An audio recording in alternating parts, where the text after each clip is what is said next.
Okay, Erev Tov, Purim Sameach. Hope everybody's doing well. I want to thank you. People came out tonight, and a special thank you on Purim night. But of course, Purim, according to our sages, Purim is the time the Jewish people finally willingly accepted the Torah. According to the Gemara, it goes against everything we learned from nursery on. But I'm sure many of you know there's one that the Talmud says that when we stood at Mount Sinai, God had to hold the mountain on top of our head. The Torah says we were under tachti tahar. So the rabbis, that's a strange word. Instead of said, mul hahar, they were opposite the mountain. So the Talmud in a comment says God had to hold the mountain on top of us. If we accept the Torah, great. And if we don't accept the Torah, shamtei kvuratchem. This is your burial place. It was nice knowing you. Have a nice life because it's about to end. So the Jews didn't have very much choice. So they accepted the Torah. It goes very much against Nasev and Ishma. That's a different Gemara. Two different arguments how we accepted the Torah. So then the Gemara says, no, we accepted the Torah against our will. I'm not responsible. I can eat a cheeseburger, I can do whatever I want. You can't hold it against me. I never agreed to accept the Torah. So the Gemara says, that's true. That works till Purim. But on Purim, the Jewish people accepted the Torah willingly. What exactly that means, maybe we'll come to at the end of this year. That's by way of introduction. We know Kimu v'Kiblu. The sages have an idea that somehow Purim is a day of Kabbalat HaTorah, and that, of course, ties into Yom Kippur, because the Torah we have, we didn't get on Shavuos. We broke that Torah. The Torah we have, we got on Yom Kippur, the forgiveness. God gave us the second set of tablets.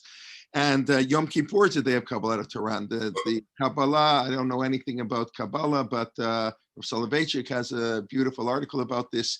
Yom Kippurim. Yom Kippur, the Torah is Yom Kippurim, means a day like Purim. Yom Kippur is a day like Purim, meaning Purim is more important than Yom Kippur, because Yom Kippur is like Purim, with whatever that means. That's like out of left field, a little bit wild. But on this approach here, it just means Yom Kippur and Purim are the 2 days of accepting of the Torah. Yom Kippur is the Torah shebichtav, and Purim will say is the Torah Shabbat Pen. If we have time, we'll come back to that at the end of this year, but that's just by way of introduction. So Purim is the best time to learn Torah. So nice to see you all. Okay, let's discuss the connection between the Parsha of the week. This is, after all, the Parshat Shavua year. It's supposed to, I know not all the speakers always remember it's Parshat Shavua. Most of them do, but every once in a while, But okay, this is Parshat Shavua year. So what's the connection between the Parsha and Purim and the Megillah? This, of course, last week people go to sleep. Torah is very exciting in Bereshit. Wow, all kinds of really neat stories. Beginning of Shemot is also pretty cool.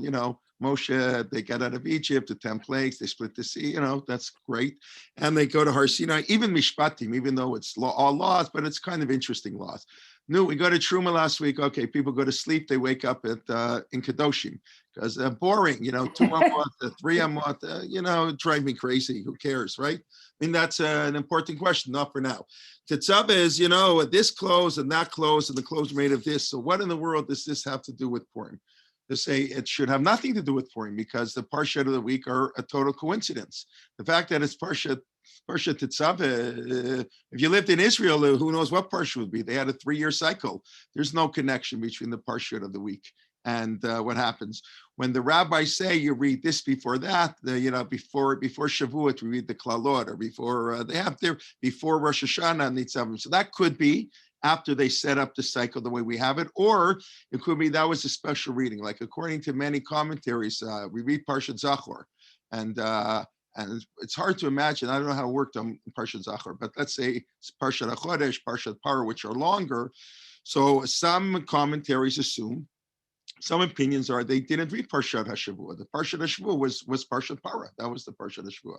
But anyways, the way our calendar is set up, and when it's not a leap year, are we like pretty much Parshat Tetzaveh and Purim go together? So I'll throw out the question: is that just okay? They go together. Who cares? Is there any link? Is there any connection between the Parsha?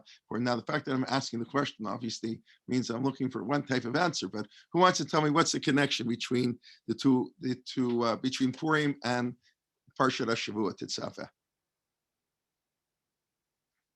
Nobody wants to tell me. Okay. Clothes. Yeah. Clothes. I'm sorry? Clothes. Clothes, yeah, good. We'll get the clothes in a minute. Clothing Or, are sorry, important. clothing. Yeah. So we have to define exactly what that means. Some of the clothes of this was the focus of the portion, the clothes that are central to the in the Megillah. Okay, good. What else? Any other connections? And that'll be a good chunk of our shir trying to elaborate on that point. What else? So we'll start by names. I'm sure most people heard Parshat Tetzaveh is the parsha, the only parsha after Shemot that Moshe's name is not mentioned, right? Ba'ata, and you. That's not so nice. You don't call people you call somebody by their name. People like to hear their name. So Parshat Tetzaveh is the only parsha with no mention. Also a little bit, what do you mean the Parshat Tetzaveh? The parsha that's later, as I said, but it means, okay, the story of the kahuna. Why is Moshe's name not mentioned? So I think most people are going to give me one reason. Why is Moshe's name not mentioned in the parsha? You mean like the Haggadah kind of thing? No, that's later. No, his That's at the end of the yahrzeit. shir. No, because he said, You mean because it's yard? I thought on somebody's yard say we mention their name even more. All year we don't think about the people who died on the yard site. That's when we mention their name. It's a very. I know people say that, but if you think about it, first of all, we don't know what Moshe Rabbeinu's yard site is. We can sort of figure it out, but we don't know exactly. And what about in the years when in a leap year Tetzaveh isn't on Zayin Adar, just in a non-leap year? So that so 12 out of 19 years it works. Okay. Yeah, so that's the famous so what? Moshe said to God, if you're going to destroy the Jewish people because of the sin of the golden calf, expunge me from the book. So God said, okay, even though he forgave the Jewish people, I'll expunge you. It's sort of a punishment. It was a chutzpah of Moshe to talk that way. So that relies on a number of assumptions. Assumption number one, that Parshat Tetzaveh happens after Chet Egel. The way it's written in the Torah, the Ramban explains, happened before Chet Egel. The Ramban assumes the Torah is in chronological order, except if the Torah says it's not. But only Rashi says the Torah is not in chronological order. So that whole work only works if Parshat Tetzaveh is after Ki Tisa, which it isn't in the Chumash.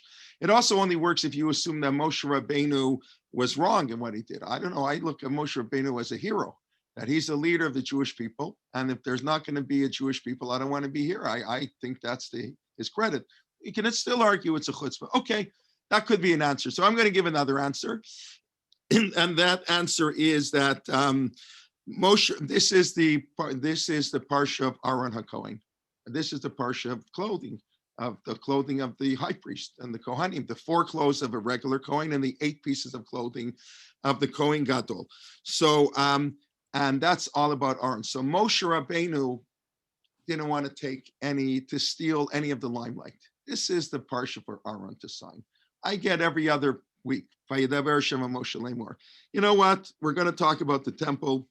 I'm going out of here. I want Aaron to get all the credit. There's a much more beautiful explanation that Aaron, this is a great symbol of humility. And we know the only character trait that the Torah describes is Moshe Anav Ma'od. Moshe was the humblest of all people. So this is a sign of his humility that his name is not mentioned. Now, I'll tell you, it's a little bit, it wasn't so simple for Moshe. We think that's easy. So, there are 4 shalshelets in the entire Torah. Right? Everybody knows what a shalshelet is, it's a hesitation. You have it by Yosef. He has it. The 4th shalshelet, 3 are in Bereshit. Where's the 4th shalshelet? Anybody know where the 4th shalshelet is? Oh, it's Moshe when he has to give over he has to stop being the Kohen Gadol and give it. Correct. So I'm going to actually show it to you. I think if you see my screen, I think it's in Tzav, right? Right, Parshat Tzav, where it is. Vayishchat.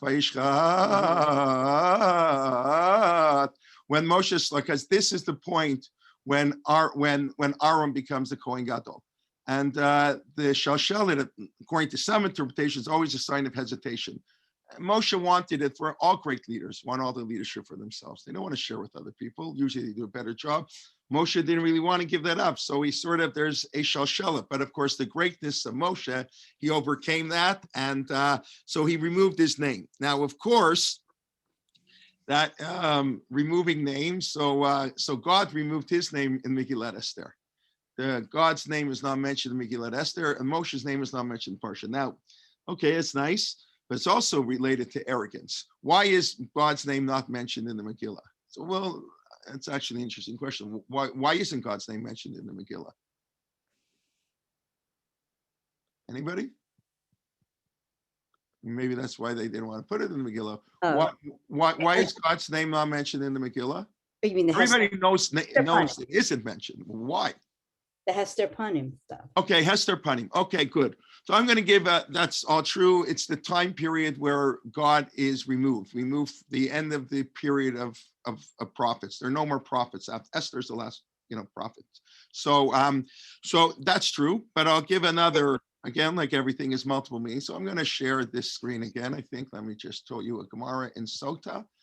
The Gemara in Sota, by the way, Gemara Sota is Sota is a tragic story, but the Gemara in Sota has got all kinds of fascinating things.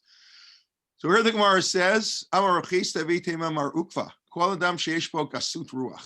who's ever arrogant, Eina Kadosh Baruch Hu, Amar Kadosh Baruch Hu, God says, Eina ni v'hu yicholim ladur ba'olam. You know what? I can't live it.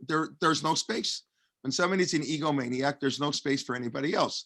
So God says, when they're arrogant people, and that I can't be there. There's no room for me and this arrogant person. So, and of course, what's the Megillah? The Megillah is about Achashverosh. If there's one quality you want to take of Achashverosh, he's an egomaniac. We know that every time his name is mentioned, it's Hamelech Achashverosh. Hamelech, Achashverosh, Melech Achashverosh, Melech Achashverosh. Sometimes it's just Hamelech, but it's never just Achashverosh, except the first line of the Megillah. Vayhi b'mei Achashverosh, just because the Megillah wants to let us know he's a nobody. He thinks he's a somebody. The whole Megillah, he's Mr. Arrogant, as we'll see in the Megillah. It's obvious. I mean, everything, the pomp and the ceremony, the royalty, and of course, Vashti won't come to the party and he goes nuts. And, so basically, God's name doesn't appear in the Megillah because there's no room for God. Achashverosh took up the whole Megillah. It's a very different than the other way we explain. It's very, Esther also true. But in other words, and this case is the exact opposite. Moshe's name doesn't appear in the parsha because Moshe is extremely humble. So he lets Aaron appear in the parsha, and God's name doesn't appear in the Megillah because Achashverosh is very arrogant, and there's no room for God to appear in the Megillah. Now the truth, okay, makes sense. Anybody like that? Cool. No, I don't know. I thought that was interesting. Okay. Now we always think of the Megillah as the story, which it is. I mean, it's called Megillat Esther. It's another, why isn't it called Megillat Mordechai or Megillat Mordechai Esther? It's very interesting. The fact that we chose the name Esther for it, but in many ways, the Megillah is a story about Achashverosh. What do I mean? The stories about Achashverosh? Well, that's how it begins. What's the context of the Megillah? Achashverosh. Matter of fact, there's an opinion in the Gemara. If you're in a hurry, if you're hungry, there's an opinion in the Gemara in the Mishnah that you only have to start reading the Megillah from Ish Yehudi Haya B'Shushana B'Ra Shmo Mordechai, and the fifth verse of the second parak, when we're introduced to Moshe. The first chapter, some party, who cares? What does that have to do with anything? Of course, that sets the tone, but there is actually an opinion. You do not have to read that part of the Megillah. You only have to start in the middle of parak beit. But the Megillah starts in Parak Aleph because the Megillah is all about Achashverosh. Vayhi b'mei Achashverosh, and his name is mentioned, I think, close to 200 times in the Megillah, and everything's about him. How does this story end? How does Megillat Esther end? So it also, first of all, it ends taxes, right? That's what it ends. I mean, that's one of the reasons we don't say hello, right? The 10th chapter is a very strange chapter. It says that Achashverosh put taxes on his community. We know he lowered taxes. If you remember in chapter 2, he makes a big party. You see, he's a weak king. He's a weak king, and his queen doesn't listen to him, and he's very nervous that people are going to not like him. So why do you want to become popular? You lower taxes. So he points Esther. It's in the Megillah. It's not like a medrash or something. It's in the Megillah. That he lowered taxes, but to make so many parties to spend the way he spent, They couldn't afford it. So at the end of the Megillah, Achashverosh puts taxes, and that's how the Megillah ends. Nothing happened, nothing changed. And then it says, you want to know more about Achashverosh? Who the hell wants to know more about Achashverosh? Right? If you want to know more about Achashverosh, you can read about him in Sefer Divrei Hayamim L'Malchei Madai B'Paras. Go read the Persian history books. In other words, it says, and his second in command, Uparshak Tula Mordechai, Asher Gitlo HaMelech. Who's Mordechai? Mordechai was raised by the king, and he's the second to the king. In other words, the Megillah is a story about the king. It's not the story about Mordechai. I mean, of course, it's the story of Mordechai and Esther. But the truth of the matter is the Megillah is really the story about Achashverosh. By Hivi Mei Achashverosh, it's all about Achashverosh. And we end with Achashverosh. I'm the ruler now. Now I can raise my taxes. You can read about me more in the Persian history books. Now, what does that mean religiously? That the story is about Achashverosh. So that's what we're sort of alluded to. The other reason why God's name isn't here, because the story of Megillah is about Jews living under foreign rule. Remember, those of you who've been coming to Rabbi Leibtag's class, and no, it's very unclear when the Megillah took place. Maybe did it take place before the Second Temple? The standard view and the rabbis is it took place in between the two temples in the 70 years of exile. But there are many opinions it took place at the beginning of the Second Temple period. But whenever it took place, why does the Megillah not tell us when it takes place? Like, why does the Megillah have no context? We don't know who Achashverosh was, so people, it's this king, that king, fine. We don't know who Esther is. We don't know who anybody is. We don't know anything about the context of the story. And the simple answer is because the Megillah has no context, because the Megillah is not one story. The Megillah is the story of the Jewish people in exile. Up till, for the last 850 years, right, the Jewish people are in Israel for 850 years, I believe, before they're exiled, right? 410 years of the Second Temple and 440 years till they built the Second Temple, right? The Gemara has something 852 against the Gematria, I forget. Yeah. On Tisha B'Av, and so we don't. If it's 852, we'll be destroyed. Gematria of Vinoshamtem. Yeah, right. Okay, so we didn't want to be in Israel for 852 years because then we'd get lost, never come back. So 850 years, whatever that means. So we're in Israel 850 years. So and now Purim is the story of the exile. That's why there's no Hallel. The Gemara is three. May I just add, as a Mede, I'm a Mede. My family is a Mede, so it's not only in the Persian history, but the Median history as well. I'm sorry, in what history? The Median history? Yes, the Medes. Yeah, you're going to have to tell me more about that maybe afterwards. I don't even know what that means exactly. Oh, well, Madai according to the in law English. of the Medes and the Persians. Oh, the Madai in Persian. English. Madai. I'm sorry? Parasu Madai. Yeah. Yeah, okay, right. Okay, but where are they now? Like, Paras, we assume is Iran. Where's Madai? No, We'll get into I that asked after. seriously, like, I don't know, where is Madai? Babel is Iraq, Paras is Iran. Where's Madai? I don't know. So we just Urdu call is it India, we right? just call it Kush is Kurdistan. India. I'm sorry? We What? just call it Kurdistan. Oh, Kurdistan. Okay, thank you. Okay, You're welcome. very good. Okay, excellent. So the Megillah is the story. It doesn't take place in Israel. The Gemara says that's why we don't say Hallel. One of the three reasons we don't say Hallel on Purim is, it's exile. It's an exile book. But it has to tell the Jew how to live in exile. And therefore, we need a book. And what's going to happen when we live in exile?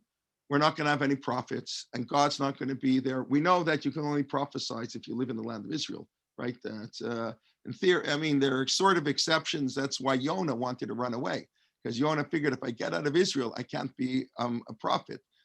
The Kuzari talked about prophecies only for the land of Israel.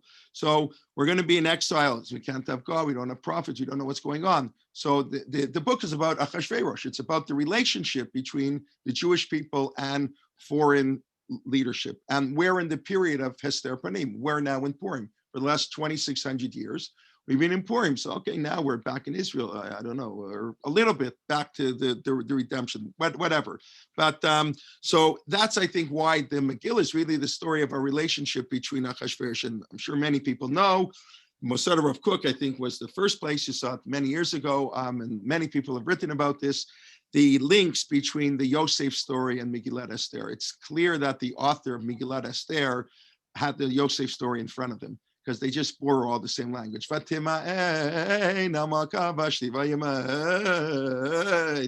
other Shalshelet.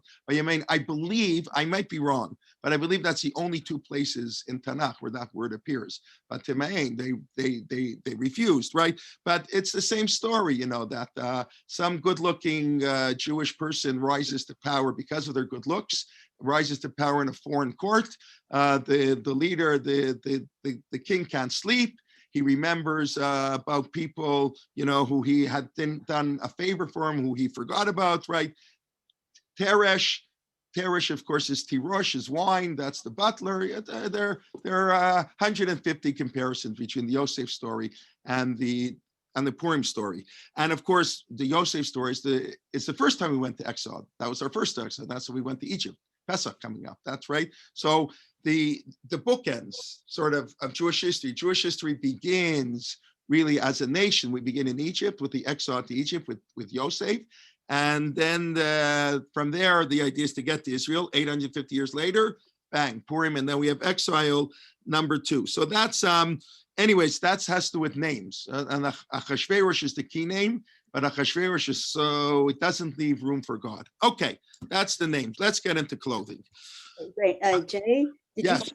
Vayima'ain, were you asking about Vayima'ain or the Shalshelet? Because Vayima'ain is also in Bereshit Yaakov. Vayima'ain, he refuses to be comforted. Yeah. Is that the same word? I don't know. Same root. Yeah. Thank you. Yes. I don't know what I'm talking. Yeah, Right. he refused. Okay. Yeah. Okay. Yeah. Okay, good. So it's not the only place, but it's not a common word, and it appears in Yosef. But there are a lot. There are a lot of language similarities. Besides the theme of the story, the language of the story is over and over again. And it's a Yosef word. He refuses to believe that Yosef is dead. Right. So It's a Yosef word, right? Even when Yaakov is Vayima'ain, right? It's about Yosef. Right. Okay, very It's good. about Yosef. Okay, excellent. Very good. Thank you. Okay, let's talk about clothes a little bit, because that is the main theme. Names is just the beginning about Tetzaveh. The bulk of the Parsha, of course, is about clothes. So that's very obvious in the Megillah. Mordechai tears his clothes. What's interesting is Esther, when Mordechai tears his clothes, and Esther's whatever, Mordechai's running a whole protest. Of course, that's Erev Pesach. Everybody realizes that. I mentioned that before. This is Erev Pesach, because the Haman sends out his decree on the 13th day of Nisan. That's what it says in the Megillah. I didn't make that up. He sends it up on the 13th day of Nisan, and then Mordechai goes out and tears. It's Erev Pesach, and Mordechai's out in the street. And Esther's really upset. What's Esther upset about? There's a decree to kill the Jews. That doesn't appear to upset her so much. I don't know. Maybe she doesn't know. We don't know if Esther knows. You have to read the Megillah differently. Does Esther know what Haman's that? We don't know if she knows. And we don't know how assimilated Esther is. We don't know if maybe Esther couldn't care less about her Jewish roots, and only later. We don't know any of this stuff. That's make the story so beautiful and powerful, right? But what gets Esther upset is that Mordechai is walking around in torn clothes, like, get dressed, none of this torn clothes stuff. And of course, Haman says, what do? You dress him in the king's clothes, and Batil Bash Esther Malchut. Esther wore royalty, of course, and of course the most obvious example is the beginning of the Megillah, where what does Achashverosh do? He says, "V'haroto, he has big party, 180 days. V'haroto et Osher Kavod Malchuto ve'et Yakar Tiferet." What's the pasuk there? That Yakar Tiferet Gedulato. Kavod Malchuto, Kavod and Tiferet. So we know the begadim in Parshat Tetzaveh are described as Kavod and Tiferet. That Kavod and Tiferet is the begadim of the Kohen Gadol, and that's Achashverosh has Kavod Tiferet. And what does Achashverosh have at this party? Techelet, Argaman, and Zahav, and Kesef, and Sheish, all the ingredients, all the materials that were used for the Kohen Gadol. So this is clearly, there's a link between the party and the clothing in Achashverosh and by the Kohen. But I just want to talk a little bit about clothes in general. Okay, so where do clothes first appear in the Bible? Adam and Eve. Adam and Eve, right? Adam and Eve don't have clothes. Why don't they have clothes? You know, who needs clothes? You only need clothes. I assume if you live in Toronto, you need clothes. It's the winter. But if you live in Gan Eden, your stomach was like, 72 degrees all year long. Like they didn't have those issues, right? Why don't you need clothes? Clothes only as a result of sin. Had Adam and Eve not sinned, they would not wear clothes. That's clear. But their eyes got open. They said, "Oh my God, we're naked." But before they didn't know they were naked, it didn't matter to be naked, because when Adam and Eve didn't sin yet, the physical and the spiritual world worked in harmony. And as long as the physical and the spiritual world are in harmony, you don't need any clothing. Once they sinned and they ate from the tree, now there was a break between the physical and the spiritual world. And now you had to cover your physical. It was unbecoming. So the clothes begin, of course, in Gan Eden. Vayushneim arumim. They were both naked. V'lo yitbosheshu, and they weren't embarrassed, because now we read it. What do you mean? Who walks around naked? No, that was normal. In Gan Eden, that was very normal. By the way, it's really, really fascinating. The Nachash, and that's the end verse of chapter 2. The opening verse in chapter 3, Vanachash haya arum. It's the Torah's use of language, so beautiful. The Nachash was arum. What does arum there mean? It doesn't mean naked. I mean, maybe naked too. I'm sorry? Clever? He was sly. Sly, clever, and naked. He was sly. Yeah, I can say, I think it's the exact opposite. By he armim below yitbosheshu, right? The Nachash is sly. He hides himself. He hid his evil. You know, what did God say? And arum means everything's out in the open. Sly means you're very behind the scenes. So it's very interesting how the Torah in one verse sort of flips the meaning of the word arum, nakedness, when everything's open and clear, that he was very sly, behind the scenes, working on this plot, whatever his plot was to get chaver, whatever the rabbis say his plot will be. By the way, of course, I always like to explain, this is the reason we rip kriya when a person dies.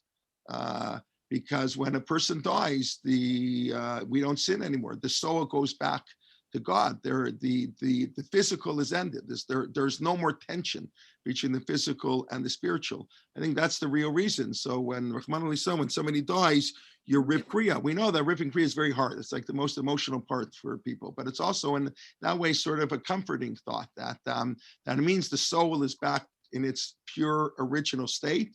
No need for sin, no need for clothes. Person dying, no need for clothes, and therefore the minhag is, of course, most people think of the ripping clothes, a sign of mourning, etc. Okay, it's all true. But anyways, clothes are sin, and of course, in Sefer Bereshit, all the clothes lead to sin. Yaakov and Esav, Rivka dresses up Yaakov by Tikach Epna Esav Hachamutot. We take Esav's clothes and we pretend we dress up like Esav. And of course, the whole story of Yosef is because of a silly coat, Aktonet Pasim. So clothes are sin. Clothes in Sefer Bereshit is all about sin. By the way, I always like to explain, that's why we bring a Se'ir Izim Lechatat.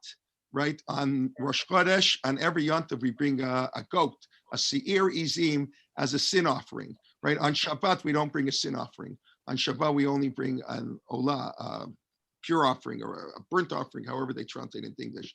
And a Chatat is a sin offering. So normally a sin offering is brought by individuals. If you do a sin that had you done it on purpose would have the punishment of karet, you ate chametz on Pesach, you ate on Yom Kippur by mistake, you didn't realize, so then you have to bring a chatat. Well, what do you mean? Why does the Jewish people have to bring a chatat? And why in Yontif?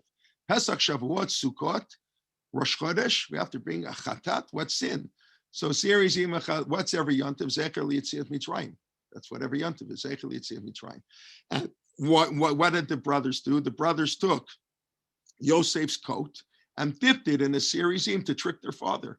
So every Yontif, we have to remind ourselves, that's how the whole exile, that's how this whole thing started. So we have to always bring a serizim lechatat. So clothes are very negative. So in Sefer Bereshit, when do clothes become positive? Clothes become positive in the Kohen Gadol. And Parshat Tetzaveh is the correction of Adam and Chava. And I'll just quickly show you, we're not going to go into details about it. Let me share my screen again. So, where do I Rav Shimshon Raphael Hirsch has an interesting thing on clothes. Mhm. He said that the word me'il is clothing, and ma'al is to rebel, Right. and beged is It's not good. clothing. Right. And Bagad. Right. Beged and Bagad. Of course. Yeah. Very beautiful. Right. Yes, yes, yes. Right. So here the Gemara in Erchin. By the way, the Gemara in Erchin, like nobody learns Erchin. You learn Daf Yomi, so you have to learn Erchin once every 7 years. But but Erchin here, this is a very important page. This is where the Gemara talks on all the laws of Lashon Hara. It's on the same page here. So, but the Gemara says, Lama nismecha parshat bigdei kuna leparshat korbanot. Why do we talk about the sacrifices and the clothes? Lomar lecha ma korbanot mechaprim, af bigdei kuna mechaprim. The same way the sacrifices offer an atonement, the bigdei kuna is mechaper. That's and then it goes into it. Maybe we can pick up on it. What everything is mechaper for. So the Gemara says, katonet, the tunic is on bloodshed, because Yosef's brothers were going to kill him by Itbalu at Katonet Bedam. So that's the atonement for bloodshed. Miknasayim, your pants, for sexual sins. That's obvious. Okay, Mitznefet, the hat they wear, that's Mechaper al Kasei Ruach, the arrogant ones, right? Kid Rav Chanina, Davar Shavakov, it's very high up, right? The Avneit, the coat there, Mechaper Hur Halev. The Gemara goes through things you'll have on the end, and Choshen, the breastplate, Al Dinim, on fraud, not fraud, I mean, financial, we cheat on our taxes, all that kind of stuff. Al Hadinim, all the civil laws, that's Mechaper. And here you have it again. The tzitz, the tzitz, which is that special golden piece that said, like Kodesh Lashem, what do you call it? Not a bracelet, whatever it's called. He wears it on his head, the gold thing on the hat, that's also for Azepanim. That's also for arrogance. So two of the 8 clothing had to appear for arrogance. Moshe Rabbeinu was on God. So 2 of the 8 pieces of clothing had to be Azepanim. And the Kohen Gadol couldn't lift his hands above his head because he wasn't allowed to lift his hands. Kodesh Lashem, this is holy to God. So the Kohen Gadol, I don't know, it's like, to me, that sounds impossible. Can you imagine walking around all day and never lifting your hands above your head? Like, that's like insane. We don't even think about that. So I don't know how that worked in practice. One of these laws, as far as I know, that's the halakha, that a Kohen Gadol is not allowed to lift his heads on his hands on top of his heads as a sign to show that he's subservient. He's the religious leader, but he's also just like the king, has to walk around with the Sefer Torah all day. It's also hard to understand. But everywhere the Kohen Gadol, Mamash held in his hand the Sefer Torah all day, everywhere he went. But also the king and the Kohen Gadol are the 2 people who are very likely to become arrogant when power corrupts. So they're very likely to become arrogant. So we have to put all these conditions about him, on him to protect. So the begadim, the clothing in Tetzaveh, become the sort of the atonement for the begadim, what happened to the clothes in Gan Eden and Yosef and Yaakov and that whole thing, all this terrible things cause. And of course, what's Achashverosh? Achashverosh thinks he's the Kohen Gadol. That's kavod. That's what the Megillah is telling us. The Megillah is telling us Achashverosh is making himself to be the high priest. He's the high priest and the king. He's the melech and he's the high priest. And we know that in Jewish law, you're not allowed to be the melech and the Kohen Gadol. The melech is Shevet Yehuda. The kuna is Shevet Levi. Although you're not allowed to cross the 2. As I always like to say, I mean it, but not in exactly the American model. We believe in separation of church and state. Because when religion is emet, politics is sheker. And emet and sheker don't go together. When you mix Torah with politics, you get, I think I quoted it, my last time I gave shir, I think it was Jonathan Sachs, alav shalom, who said, when you mix politics and religion, you get lousy politics and worse religion. But whatever it is, so Achashverosh wants to be the Kohen Gadol. That's what the Megillah is telling us. Kavod and Tiferet. That's the first verse, like the 4th verse in the Megillah. Kavod and Tiferet. And of course, the same way that the Bigdei Kahuna is the sort of the recreation of the clothes. We messed up with clothes in Gan Eden. So now we're going to use the clothes to atone for our sins. We're going to be careful with the clothes. The clothes are going to be, going to inspire us to do wear properly, modest clothing, whatever. The same thing is that the Mishkan is an atonement for also Gan Eden. As David Silver of Trisha often points out, I think if you've heard him saying, he likes to say this idea that Gan Eden, basically the story of the Torah is trying to find the sacred space. Man was expelled from Gan Eden, the holy place, and man's job is to return to the holy place, but we can never return to Gan Eden. So we turn to the Mishkan instead. There are two stories of creation, right? Bereshit Aleph and Bereshit Beit. Bereshit Aleph, the physical creation of the world. And that world was recreated by Noah, recreated the world. The chapter 2 story of creation, that's of the sacred space. And that's Avram Avinu tries to recreate that world. Avram Avinu was told to go to Eretz Yisrael. That's how we meet him. Noah is creating Bereshit Aleph, and Avram is creating Bereshit Beit. And Avram is going, and then how we meet Abraham when he goes to Eretz Yisrael, and then we end the Abraham story at Har HaMoriah with Akedah Yitzchak. I mean, he's mentioned, but that's really the end of the Abraham story. Har HaMoriah, it's going to the sacred place. But the Mishkan, that's our recreation of Gan Eden as close as we can get. And the best example, there are a lot of examples, but are the Kruvim, right? If you remember in Perek Gimel, when they get thrown out of Gan Eden, God puts Kruvim, so we can't go back to Gan Eden. And of course, there are Kruvim. I don't even know how to translate it in English. And the pictures of the boy and the girl looking lovingly at each other, go of peace, right? The Kruvim on top of the ark. And again, it's the exact opposite. In Gan Eden, the Kruvim are there to prevent us from getting close. And of course, in the Mishkan, the Kruvim are the demonstration of God's love. The Gemara talks about, like, the Kruvim would look differently depending on how the Jewish people acted. So the Kruvim was the display of love of God and to the Jewish people, unlike the Kruvim that happened in Gan Eden. So the Mishkan becomes the recreation of Gan Eden. And of course, what is Achashverosh? Achashverosh builds a Mishkan because he has a Chatzer HaPnimit. He has an inner chamber like the Kodesh HaKodeshim. And anybody who goes to the Kodesh HaKodeshim without being called dies. Anybody who enters the Kodesh HaKodeshim except the Kohen Gadol on Yom Kippurim, right? Achashverosh has recreated the Beit HaMikdash. That's Achashverosh wants to be the Melech and the Kohen. Even the idea of drinking, the yayin, the wine used in the libations of the Beit HaMikdash, the way you have to dress. You can't come to the king's court b'levush sak. The Kohen Gadol with ripped clothes, not allowed. You have to have special.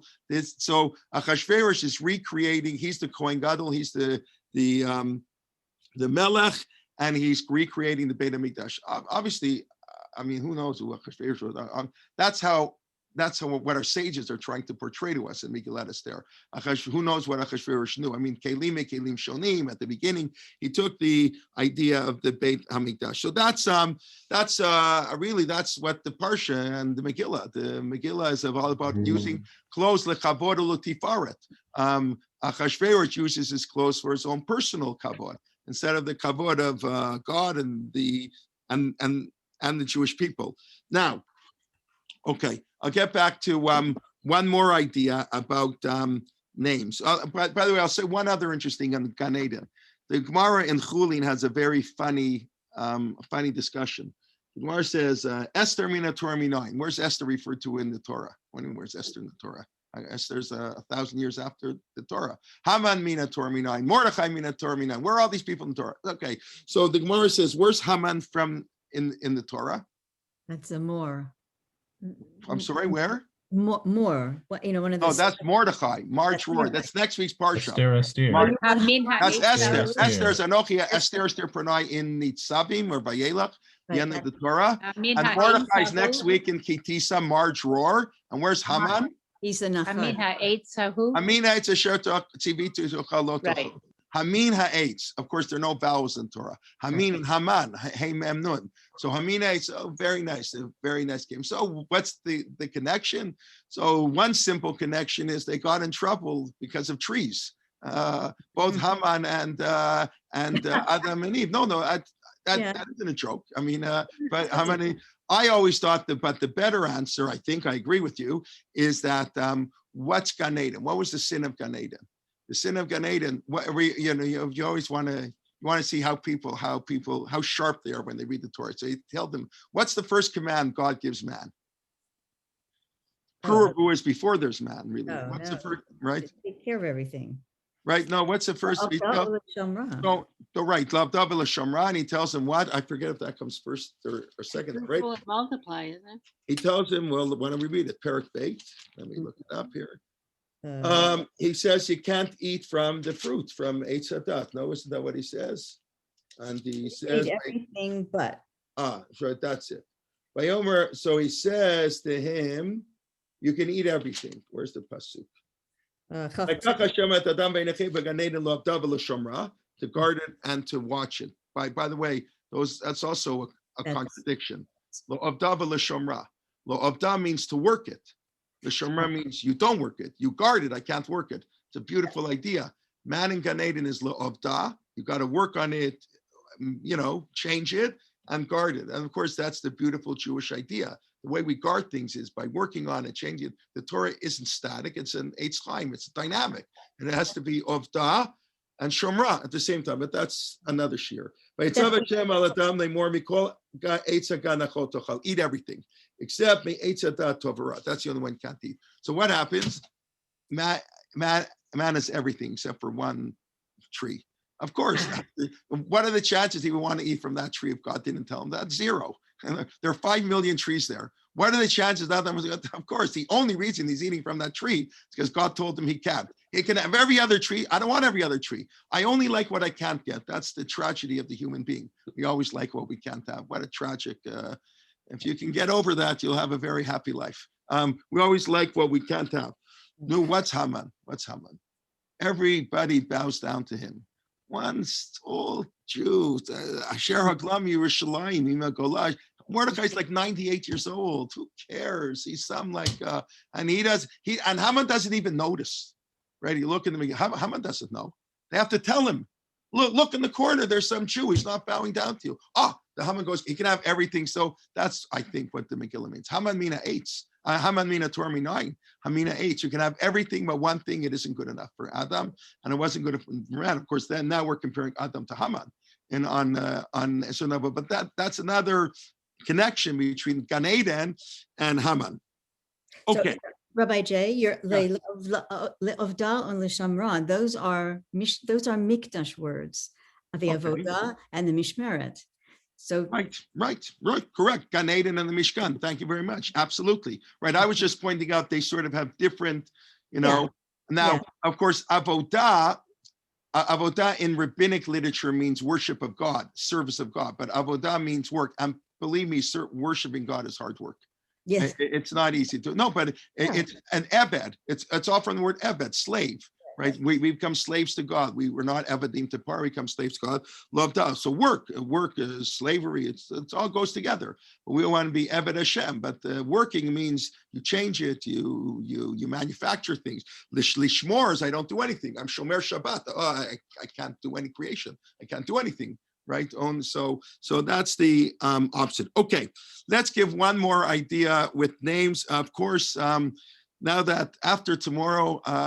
Pesach, Purim to Pesach. So I have a custom that I picked up from a friend of mine, Jeff Weiss, who from Montreal. Those in Toronto may know him. So many years ago, when I first heard him read the Megillah, so I thought it's a beautiful custom. The last pasuk in the Megillah, I've never seen it anywhere else. Maybe some of you know it. That's that's another Yosef reference. What's another? I don't even know what I'm talking about, Joseph. What did I say about Joseph? The last words of of Esther.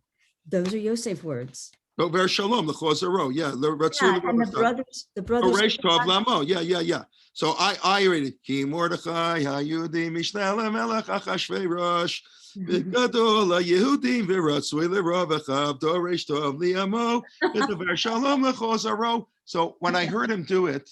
And then I realized what a beautiful minhag is. This isn't stuff. Why is he doing that?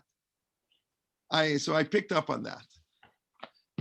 Loshim Yom Kodem Achag, Dorshim Esholim Binyano Shachag. The first law in the laws of Pesach is 30 days before Pesach.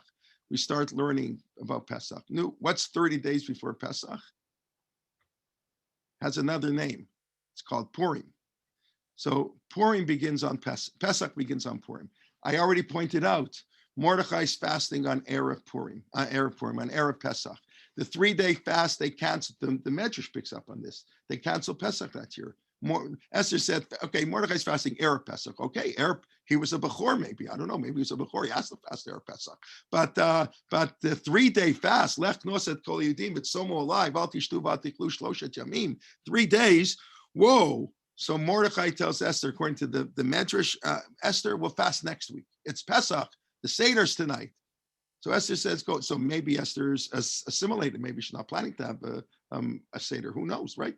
That seems to the simple pshat. It's the 13th of Nisan. Esther's saying to fast. Doesn't she know it's Pesach? She's not going to observe what in Achashverosh's palace. She's going to observe Pesach. Either she doesn't care, she doesn't want it, whatever. You can, however you want to interpret it. So Mordechai, according to the Midrash, says Esther will wait next week. And now the Medrash makes Esther into very from, and they say Esther says, "What are you crazy?" Well, I don't very from, but at least learn it. She said, if there's no fasting and there's no Jewish people and we don't get through this, there's no Pesach next year. So we can, like the Gemara says on Pikuach Nefesh, you can violate one Shabbat so you can keep many Shabbatot later. That's one of the justifications for violating the Shabbat. So basically, Esther said, we'll violate this Pesach. And so we can have more Pesachs. Otherwise, we're not going to have any Pesach. So you already see in the Megillah, the notion of Pesach within the Megillah. But I think it's much deeper than that, because let's go back to how we started our shir. Names. Okay, I think somebody mentioned it, right? Names. Haggadah. Who's missing? Moshe's missing again, right? Everybody knows that. Moshe's missing at the Haggadah. Now that's like, I don't know. If I was Moshe Rabbeinu, and they published the Haggadah, I would sue, because like, how in the world can you tell the story that's like plagiarism? It's so like what do you mean? You tell the story without me? Hey, there's nothing without me. Like, I'm the whole story, right? So we tell the whole story of the Haggadah and we leave out Moshe's name. That's like ridiculous. That's nuts, right? And yet we tell the whole story of Purim. We also leave, that's also crazy, right? If you're a believing Jew, we tell the whole story. Now, there's another connection I forgot to mention. We'll have it next year. What happens when there are 2 Adars? So when should we celebrate Pesach? This is, I think, a common mistake, as I understand it.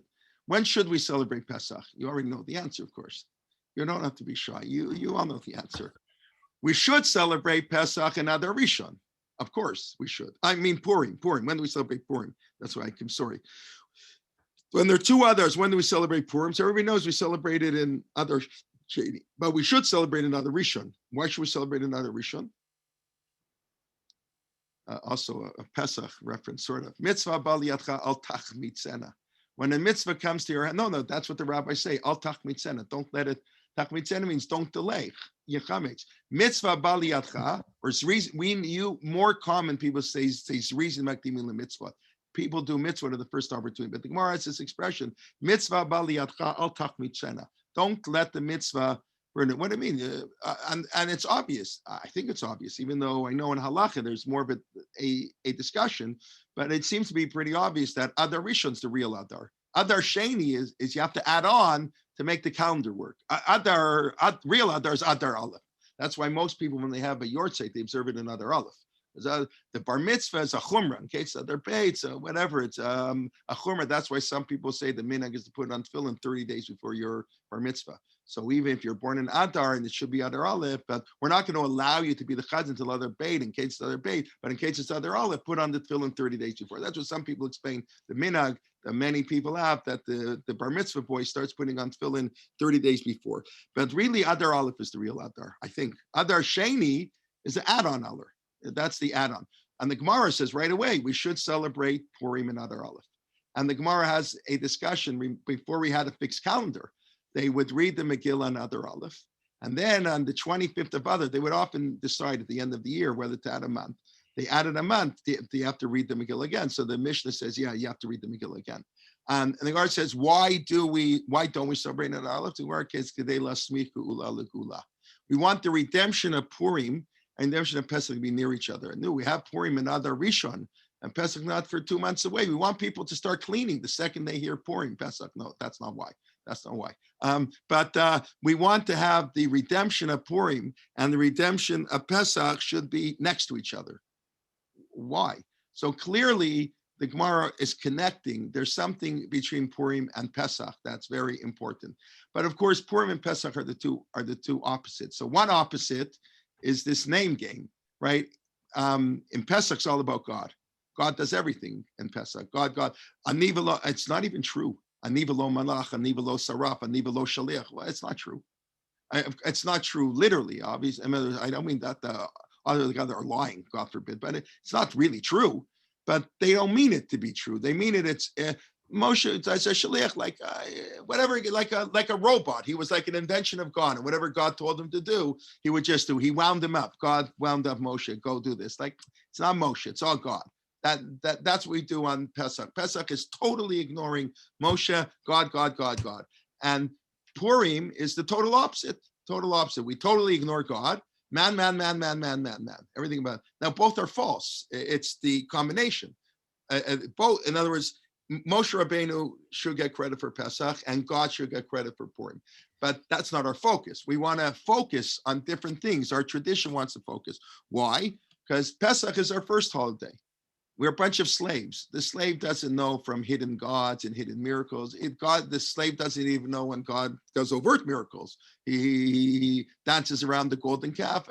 They weren't really punished because, of course, what expect them to do? They're a bunch of slaves. Obviously, that generation's not going to go to Israel. They're not ready. It's not really a punishment. I mean, I know it looks like a punishment, but it's just not feasible. And when you're a bunch of slaves, God. By Purim, then now we're at the end of the year. Purim, we are mature. So we begin to see God even when God withdraws from the world. And also historically, Pesach is our first historical holiday. Purim is our last historical holiday. You could tell me Hanukkah. Hanukkah didn't make it. It's not in Tanakh. That's what the Gemara says. Hanukkah, no, it's not as holy. And Purim is more important than Hanukkah. Purim, halachically, is what we call Divrei Kabbalah. It's sort of a higher status than just a rabbinic mitzvah. It's in Tanakh.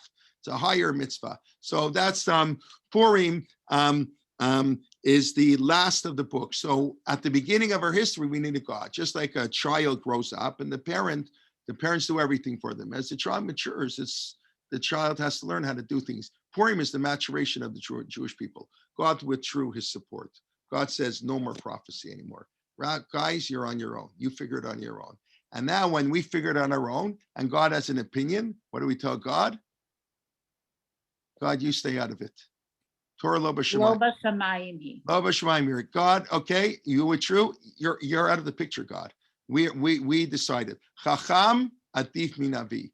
A chacham is greater than a navi. The rabbis say. Ein navi rashai l'chadesh davar me'atam. That's in Masechet Megillah. On Daf Beit Amud Beit in Masechet Megillah, where it says, how can you have Purim? The prophets can't introduce any new holidays. A prophet is not allowed to issue rulings on Jewish law. Eliyahu Navi is not allowed to issue any rulings on Jewish law. Doesn't mean Tishbi, doesn't mean Eliyahu, whatever, that thing. Eliyahu Navi can't paskin any shilas. Only a human, only a rabbi who went through, not a prophet. Only can. So Purim is, in a sense, the maturation. That's what's at the beginning. It's higher than Yom Kippur in a sense. On a certain level, Purim is the culmination of the holidays. So we wanted next to Pesach. These are the two models: model of full God, model of full man. Of course, it's the partnership, but that's really what why we're combining Purim and Pesach, and why Purim becomes this holiday, without God. And that's what it means. That what do we say at the beginning, right? No prophets. And Purim is a new stage in Jewish history. Well, I started this year with saying God lifted up the mountain and said he forced us. So Yom Kippur, we accepted the Torah. And Purim, we accepted the Torah. Where the Megillah, I always say, if you were walking on the street, you found Megillah Esther, what are the chances are you put it in the Bible?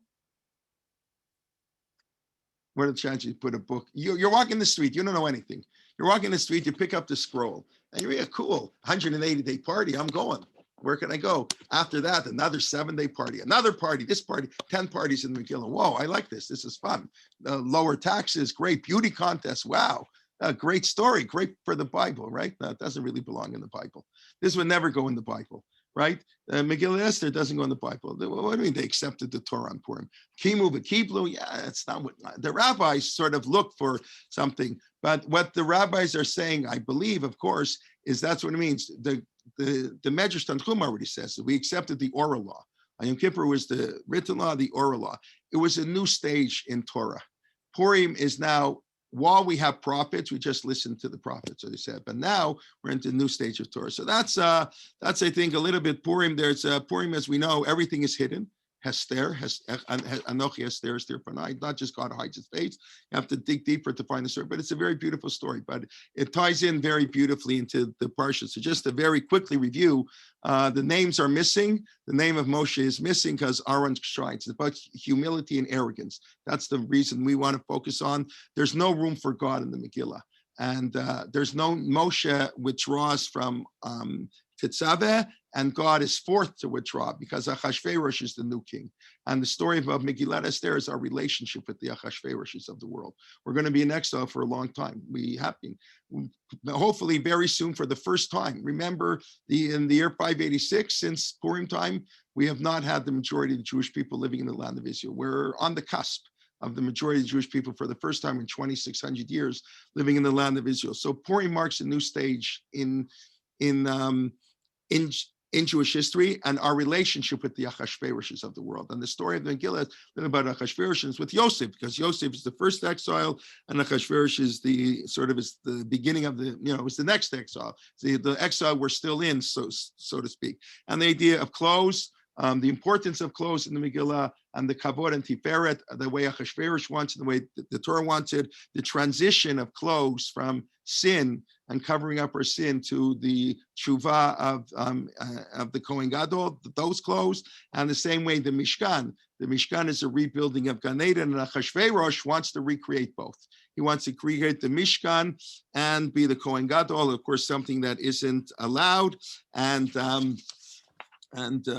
we of course do things much differently. Okay, that's basically a quick summary. Let's see, are there any questions here? Okay, just let me go to the top here. When the Parsha happened, it wasn't a Parsha. Correct, that's what I said earlier. The Parsha, they're artificial questions in a sense, but I'm saying it's not why his name is in the Parsha, why his name isn't mentioned by the close of the Kohen Gadol. That's to let Aaron shine. They were called Cheruvim in English. Okay, that's it. Thank you very much. If anybody has any questions, please feel free to ask. Just before you go, let you know, next Wednesday, we're starting already. Purim is the beginning of Pesach. By the way, it's also very beautiful. What's Purim about? Mishloach manot, matanot avyonim. What's the first halach in Hilchot Pesach? You open up the Shulchan Aruch, is madchitim, give to the poor. It's also the coming together of the Jewish people. Pesach, we formed our nationhood. That's when we became a nation. Purim is a story. We come. Haman says we're mifuzar mufurad. So Haman meant, we're all over the place. But mifuzar mufurad means the Jewish people are separated, spread out. We're not the same. And of course, Purim, Yishloach Mano Matanot Avim, is to bring us all together. So Purim and Pesach also have that in common. But anyways, next Wednesday, I think that's our first new shir on Pesach. Aaron Adler's going to start a 3-part series on the Rav Soloveitchik on Pesach, like he did before the Rav on Yom Kippur, who was the personal assistant of the Rav in the 70s. And his book just came out on his interaction with the Rav. It just was published last week, very, very recently. And so he'll be giving a 3-part series Wednesdays at 1:00. That'll be right after Marty Lakshanos, two more in his Parshat and Polemics, and Lori Novak reading Woman in the Megillah, and then of course at night Moshe Sokolov. So next 2 Wednesdays we'll have 4 shiurim in a day. Keep you busy. And then the following Sunday, the 7th of March, Chana Henkin's going to give a talk on her husband, Rabbi Yehuda Herzl Henkin, the tshuva of her husband. As Lori mentioned yesterday, not only is she the wife, but she was, as she put it, his number 1 student. maybe except for the son, unfortunately, who was killed. Anyways, and then, okay, watch for all the details. I mean, Benny Gazunda is going to be talking a little bit about Pesach, and we have, of course, our Shir Shirim classes on Pesach, and then some of the regular, and Menachem Leitag will transition to Pesach. So we'll have a bunch of stuff in Pesach and some of our regular stuff. Okay, but anyways, I want to wish everybody Purim Sameach. Thank you for coming, and all the best. Next Thursday night, Nechama Price. Nechama Price, who taught back in the summer, gave a 3-part series on the Avot, not the Avot, on Shvatim. Nechama Price, she runs the GPATS program at Stern, so she'll be giving the Parsha Shir next Thursday night. I don't know, but I'm tempted to ask, maybe it's very dangerous to say this, but of course, 4 weeks tonight is Erev Pesach. If anybody's willing to come to Shir Erev Pesach, I'm happy to give it. Right? I'm not going to ask anybody else to give it because it wouldn't be nice. But if people want to come, what else? Just relax. People clean too much for Pesach. One of the biggest problems. No, I mean that seriously. It's terrible. It's terrible. People hate Pesach. Like I make a joke. Why do I make a joke? Because everybody knows it's like they cringe. Although, oh my gosh, that's terrible. Oh, every rabbi will tell you that. You don't have to move your fridge. It's okay. It's okay if there's chametz under your fridge. Nothing will happen. You're not going to eat it. Your dog won't eat it. You hate bittul chametz, and that's a problem. People clean too much. It really is a problem, and people hate Pesach because of that. And that's like terrible. Pesach is a yontif, so don't clean too much. Come and learn Torah. That's better. Okay, we'll see. You have to let me know if people will come. I mean, whatever. Okay. Esther, yes. Yes, I have one more. Sure, more. of course. I love it. We learn the most from our students. Another connection between Gan Eden and the Mishkan. The Mishkan, the krashim, the boards are Atze Zeitim. Omdim. They're omdim, and the Midrash riffs on that. It says they had to be cut out of the tree. They had to be sliced from the tree. And they stood up as they were in life, that is growing. Omdim, they have to be. That's Omdim is how you have to hold the etrog right side up. That's why. Right. So in the same way, the krashim are the boards of correct. growing trees. So the Mishkan is really it's a forest made of trees, standing trees. It is the Gan. Okay.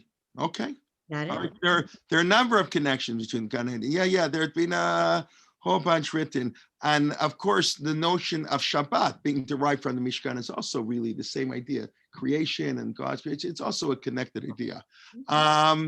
But okay, keep looking for them. That wasn't really the focus of my shir, so I didn't really spend a lot of time looking that up. But thank you. No, I greatly appreciate that. Ilana wants to know what is the book. No, I mentioned the place where they spell it out in great detail is the Dat Mikra. I'll pull it out here. Where's my Chamesh Megillot? Here. Dat Mikra, if you know this series, I should pull out with one, the Dat Mikra series of Moshe Rav Kook. So they're on the Chamesh Megillot. So they have a long essay on the comparison of the Yosef story, the thematic connection and the linguistic connections. And it's clear, Megillat Esther is like the last book in Divrei. I mean, it's hard to know Malachi, which is exactly the last book.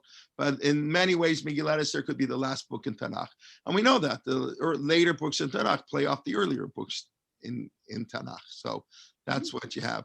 And Ruth, hold on, it's worth noting that the gallows in Megillah are called ha'etz, right? Gavoa chamishim ama, yeah, yeah, I'm sure there's more. Think about it. Okay, thank you very much. Wish everybody Shabbat Shalom. Tomorrow get 2 Sudat Purim and Sudat Shabbat later. And all right, thank you, and be with everybody. Okay, thank you. Shabbat Shalom. Shabbat Shalom. Shabbat Shalom. Okay. Shabbat Shalom. Shabbat Shalom. Purim Sameach. Purim Sameach. Okay, thank you.